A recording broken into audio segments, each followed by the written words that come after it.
નાણામંત્રી કનુભાઈ દેસાઈએ સતત 5મી વખત 2026-27નું ₹4.08 લાખ કરોડનું ઐતિહાસિક બજેટ રજૂ કર્યું। ઇન્ફ્રાસ્ટ્રક્ચર, આરોગ્ય, શિક્ષણ, કૃષિ, ગ્રીન ગ્રોથ, શહેરી વિકાસ સાથે દરેક વર્ગોને બજેટમાં આવરી લેવાયા।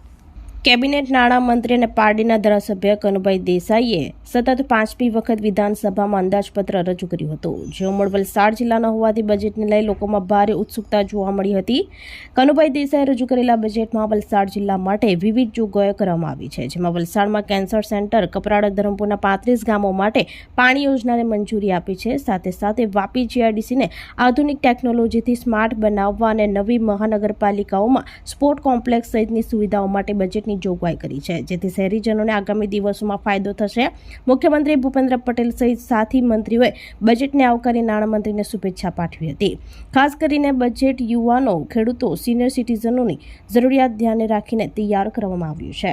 સમાજના દરેક વર્ગો, ખાસ કરીને ગરીબ, યુવા, અન્નદાતા અને નારી શક્તિના એમ્પાવરમેન્ટ પર આ બજેટમાં વિશેષ ધ્યાન અપાયું છે। બજેટમાં કોઈપણ પ્રકારના કરવેરાનું ભારણ નાખ્યા વગર રાજ્યના અવિરત વિકાસ યાત્રાને જનકલ્યાણના અડગ વિશ્વાસથી આગળ ધપાવનારું છે।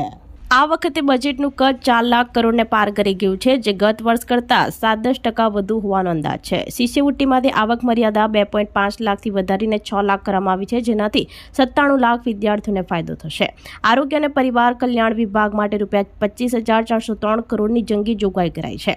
માર્ગ અને મકાન વિભાગ માટે ₹29,709 કરોડ ફાળવવામાં આવ્યા છે। શહેરી વિકાસ અને શહેરી ગૃહ નિર્માણ વિભાગ માટે 33,504 કરોડની જોગવાઈ કરાઈ છે। આઈટીઆઈ કરતી દીકરીઓ માટે નમો કૌશલ્ય લક્ષ્મી યોજનાની જાહેરાત કરવામાં આવી છે। કૃષિ, ખેડૂત કલ્યાણ અને સહકાર વિભાગ માટે ₹24,022 કરોડની જોગવાઈ કરાઈ છે। વન વિસ્તાર બહાર વૃક્ષારોપણ અને વન વિકાસ માટે 750 કરોડથી વધુની જોગવાઈઓ સાથે પર્યાવરણ પર ધ્યાન કેન્દ્રિત કરાયું છે। આ બજેટનો મુખ્ય ઉદ્દેશ્ય વિકસિત ગુજરાત 2047ના રોડમેપને વેગ આપવાનો અને ઇન્ફ્રાસ્ટ્રક્ચર, આરોગ્ય, શિક્ષણ અને ગ્રીન ગ્રોથને પ્રોત્સાહન આપવાનો છે। માનનીય અધ્યક્ષ શ્રી રત્નાકર ગુંજતો ડમરુ નાદ, સદ દસકે અખંડ સૌમયાનું સ્વાભિમાન।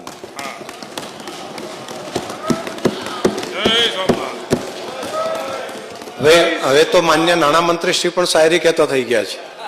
વાહ, જય સોમનાથ।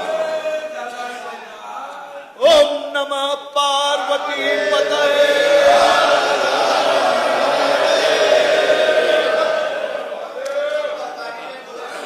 દેશના જીડીપીમાં ગુજરાતનો ફાળો 8.2% છે અને ગુજરાતની માથાદીઠ આવક ₹3,01,000, જે રાષ્ટ્રીય સરેરાશ કરતાં 60% વધારે છે।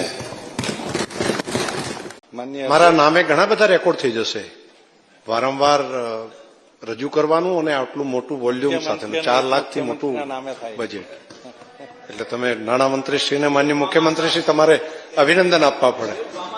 આ સેઠ બાબાસા કહેવાય માન્ય ભૂપેન્દ્રભાઈ પટેલની સરકારના। આપણી સંકલ્પ ન્યૂઝ ચેનલને સબસ્ક્રાઇબ અને લાઇક કરો, બેલ આઇકન દબાવો, જેથી આવનાર ન્યૂઝ અપડેટ્સની નોટિફિકેશન આપના મોબાઈલ પર સૌથી પહેલા પહોંચે। Like, subscribe and share the video.